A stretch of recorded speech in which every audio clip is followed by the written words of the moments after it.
अपने बाबा उग्रसेन को राजगद्दी पर बिठा दिया, राजा बना दिया है।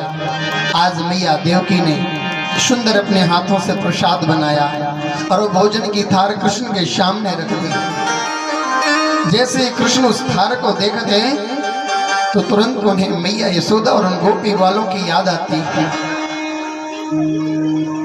कुछ देर के बाद मैया देवकी आई और आकर के देखा कि उस थाली से कृष्ण ने एक भी ग्रास नहीं छुआ।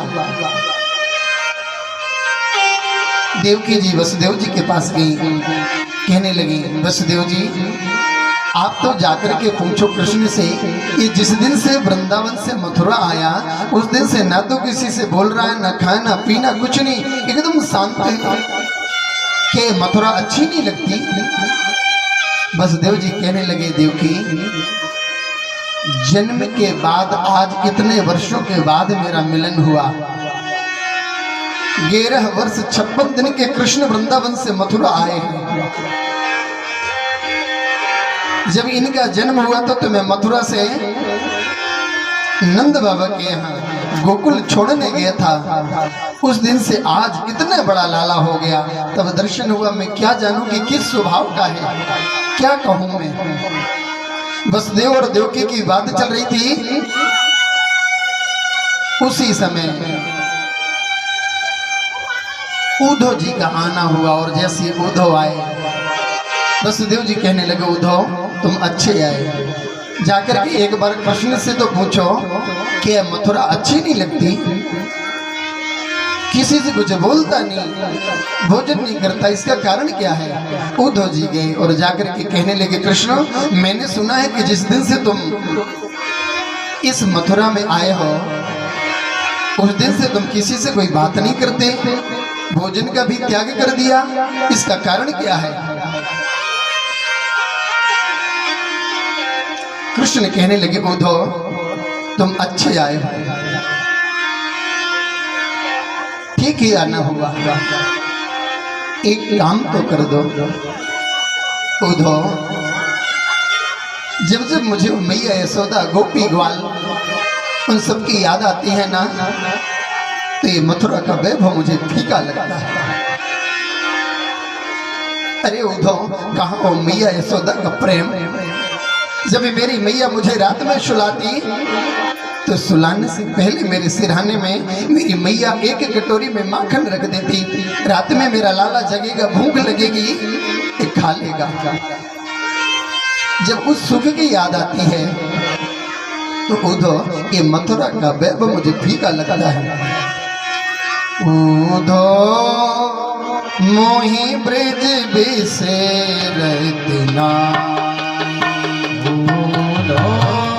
मोहि ब्रज बिसेरतना, उद्धव मोहि ब्रज बिसेरतना। हंस सुता की सुंदर करो, हंस सुता की सुंदर करो, अरो तरो भरे की छान, उद्धव अरो तरो भरे की छान, उद्धव मोहि ब्रज बिसेरतना, उद्धव मोहि ब्रज बिसेरतना।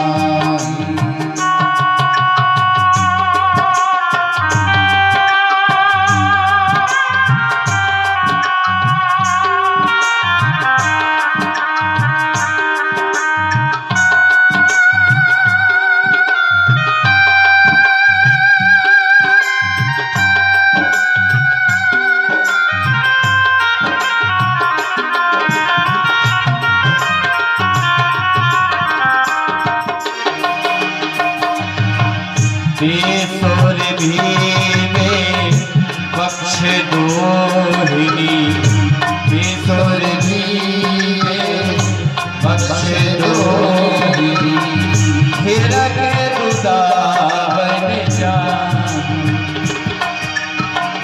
हिरक रुदावन जान, ग्वाल लाल ग्वाल बाल सब करत गुलाल नाचत गए स्वाही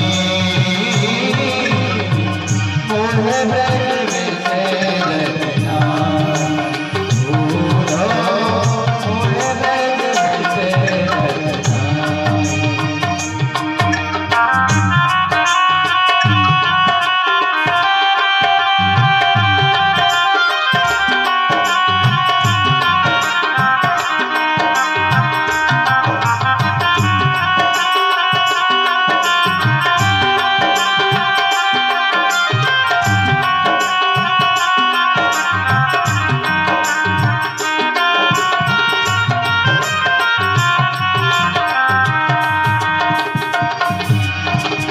यह मथुरा जनकी नगरी यह मथुरा जनकी नगरी मणि मुक्ता जिये मान भोला मणि मुक्ता जिये मान जब ही खबर आवे वो सुख की जब ही खबर आवे वो सुख की जिये को विगत चुनाई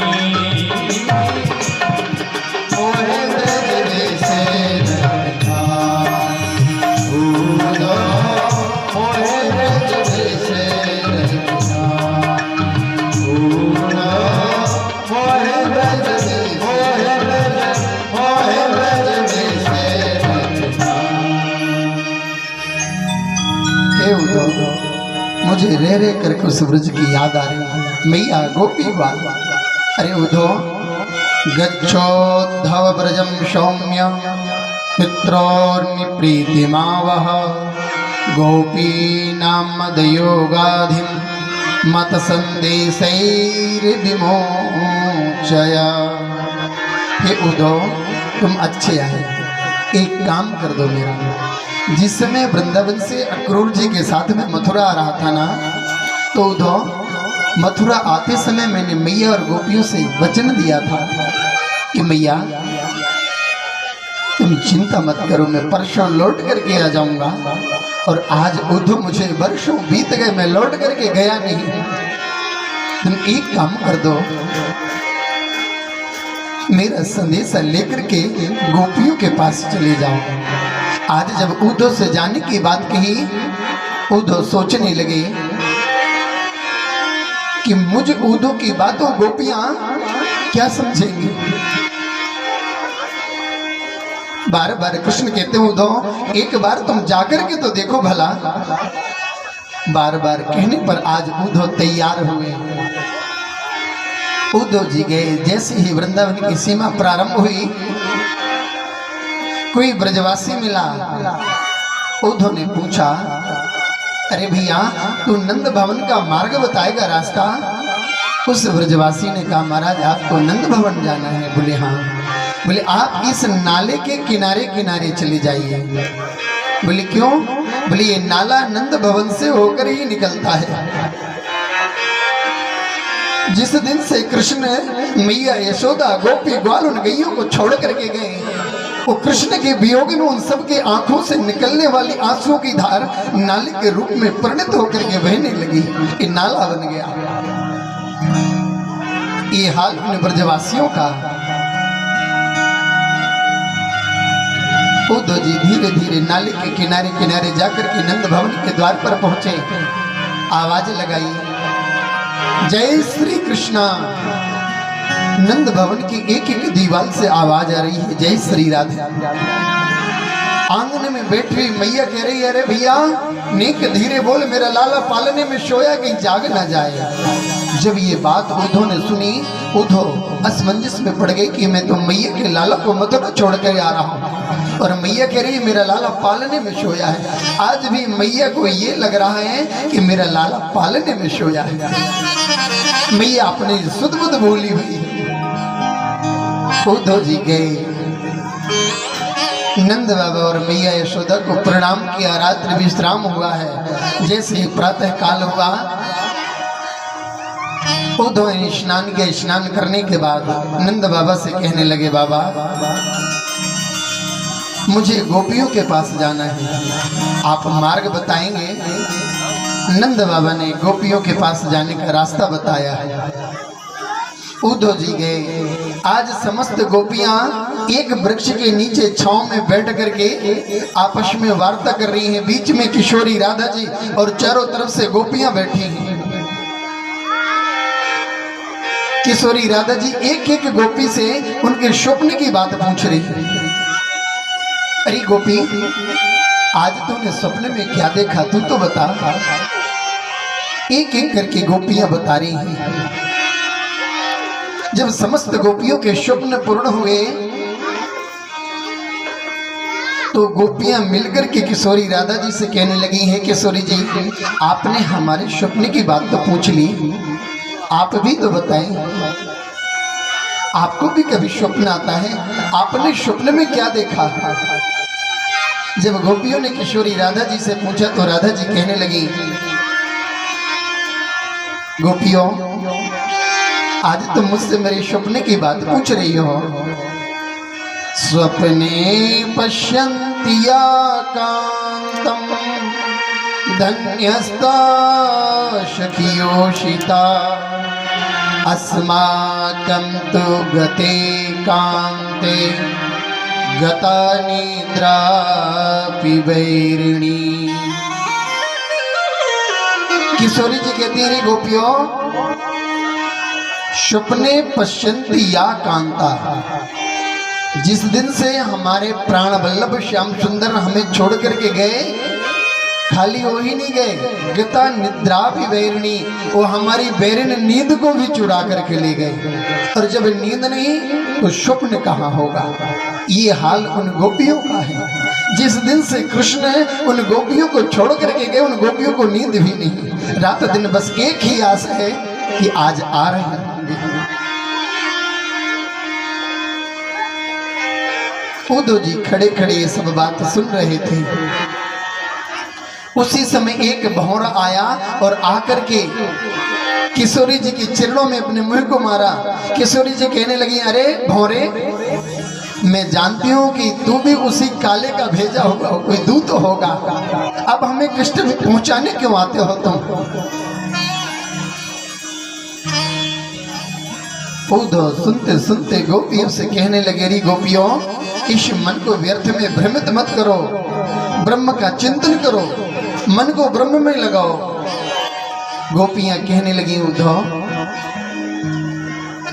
ब्रह्म कौन है? आप किस ब्रह्म की चर्चा करते हैं? हमारा ब्रह्म तो एक था और हमारे ब्रह्म का नाम कृष्ण है। अगर उस कृष्ण रूपी ब्रह्म ने हमें धोखा दे दिया, वही छल करके चला गया, तो हम अपना जीवन ऐसे ही निकाल देंगे, लेकिन अब अपनी जिंदगी में किसी भी दूसरे ब्रह्म को अपना नहीं सकते। उद्धव कार्य सब आजमाए, हमने सबको आजमा करके देख लिया, अब किसी से मन नहीं लगाना। हमने तो अपने जीवन में संकल्प कर लिया है कि कृष्ण की सेवा अपने जीवन में किसी को आने नहीं देंगे। हमारा सर्वस्व कृष्ण है। कृष्ण तन कृष्ण मन कृष्ण ही हमारो धन, ओधो आठो याम हमें कृष्ण ही सो काम है। अब कृष्ण के सिवा हमारे जीवन में और कुछ ही नहीं। जैसे इन बातों को उद्धव ने सुना, आज उद्धव का ज्ञान फीका पड़ गया। उद्धव ने गोपियों को प्रणाम किया है। वंदे नंद व्रज स्त्रीणाम पादरेणुमभीक्षसा यासाम हरिकथोद्गीतम पुनाति भुवन त्रयम्। उद्धव ने गोपियों के चरणों में लगी हुई रज को माथे पर लगाया और प्रणाम करके चल दिए। जाकर के मथुरा पहुंचे, कृष्ण के पास कहने लगे। जैसे ही कृष्ण ने उद्धव को आते देखा, कृष्ण कहने लगे, उद्धव तुम तो बहुत जल्दी लौट करके आ गए, क्या बात है? वो तो कहने लगे कृष्ण बस रहने दे, जले में नमक मत छिड़क, मैंने देख लिया तुझसे निष्ठुर तेरे जैसा छलिया कोई और होगा। जिन गोपियों को तो परसों की बोल करके आया था, आज तक वो तेरा परसों नहीं आया। एक बार जाकर के तो देख उनका हाल क्या है, उनकी क्या दशा है। कृष्ण कहने लगे बस उद्धव, यही तो हम तुम्हें दिखाना चाहते थे। अब तुम्हें पता चल गया कि उन गोपियों से बड़ा संसार का अगर कोई प्रेमी है कोई नहीं होगा। सच्चे प्रेम की मूर्ति तो गोपियां हैं। अगर जीवन में भगवान से प्रेम करना सीखना है तो गोपियों से सीखे। गोपियों के जीवन में जाकर के जिन गोपियों ने कृष्ण के प्रेम में अपना सर्वस्व त्याग दिया है, किसी की परवाह नहीं गोपियों को। आठों याम चिंतन कृष्ण का है।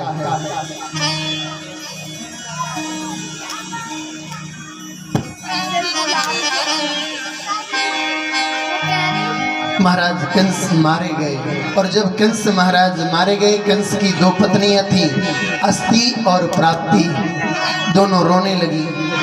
ये रोती हुई अपने पिता महाराज जरासंध के यहाँ गई और जाकर के शिकायत कर दी कि कृष्ण ने हमारे पति का वध कर दिया। जरासंध को क्रोध आया और क्रोध में आकर के जरासंध कृष्ण से लड़ने के लिए अक्षौणी सेना लेकर के आए। एक बार, दो बार, 10 बार, 17 बार कृष्ण ने जरासंध को परास्त किया। और जब 17 बार परास्त किया, 18वीं बार महाराज जरासंध अपने घर में 108 ब्राह्मणों को अनुष्ठान में बिठा दिए, और अनुष्ठान में बिठा करके कह दिया कि ब्राह्मणों इस बार ऐसा अनुष्ठान करना, ऐसा अनुष्ठान करना कि हम विजयी हो जाएं, और अगर हम इस बार हार गए तो लौट करके तुम सब ब्राह्मणों को सूली पर चढ़ा देंगे। इतना कहकर के जैसे जरासंध आगे बढ़े, इधर घर में बैठे हुए अनुष्ठान में ब्राह्मणों ने भगवान से प्रार्थना की कि हे प्रभु, हम ब्राह्मणों का इसमें कोई स्वार्थ नहीं, कृपा करना। ये तो दुष्ट है, आतताई है, इसलिए हम ब्राह्मणों पर तो कृपा करना। भगवान को ब्राह्मणों के ऊपर दया आई। आज जैसे देखा कि 18वीं बार जरासंध लड़ने के लिए आ रहा है, भगवान रण छोड़ने के लिए तैयार हो गए। बलराम जी से कहने लगे, बलराम भैया अब मेरा मन करता है कि मैं रण छोड़ करके भागना चाहिए। बलराम जी ने कहा, कृष्ण ये क्या बोलते हो, बात बिगड़ जाएगी। 17 बार जिसको परास्त कर दिया, 18वीं बार भाग जाओगे, तुम्हारा एक नाम जुड़ जाएगा। बोले क्या? बोले दुनिया के लोग रण छोड़ कहेंगे। बोले इसकी परवाह नहीं। 18वीं बार जैसे ही जरासंध आया, अक्षौणी सेना को लेकर के कृष्ण ने रण को छोड़ दिया, और रण छोड़ करके समुद्रम शरणं जाकर के समुद्र की शरण ले ली। विश्वकर्मा जी को बुलाया और बुला करके समुद्र के बीच में सुंदर पुरी का निर्माण करवा दिया, जिसका नाम द्वारिकापुरी हुआ। आज से भगवान द्वारिकाधीश हो गए। बोलो द्वारिकाधीश भगवान की जय। जैसे कृष्ण द्वारिकाधीश हुए, इधर कुंडनपुर के राजा है महाराज भीष्मक। महाराज भीष्मक के 5 बेटे थे, बेटी एक भी नहीं। और जब इनके बेटियां नहीं थी तो महाराज भीष्मक बड़े चिंतित रहते। आए दिन महाराज भीष्मक भगवान से प्रार्थना करते कि हे प्रभु, राजा सी भीष्म को नाम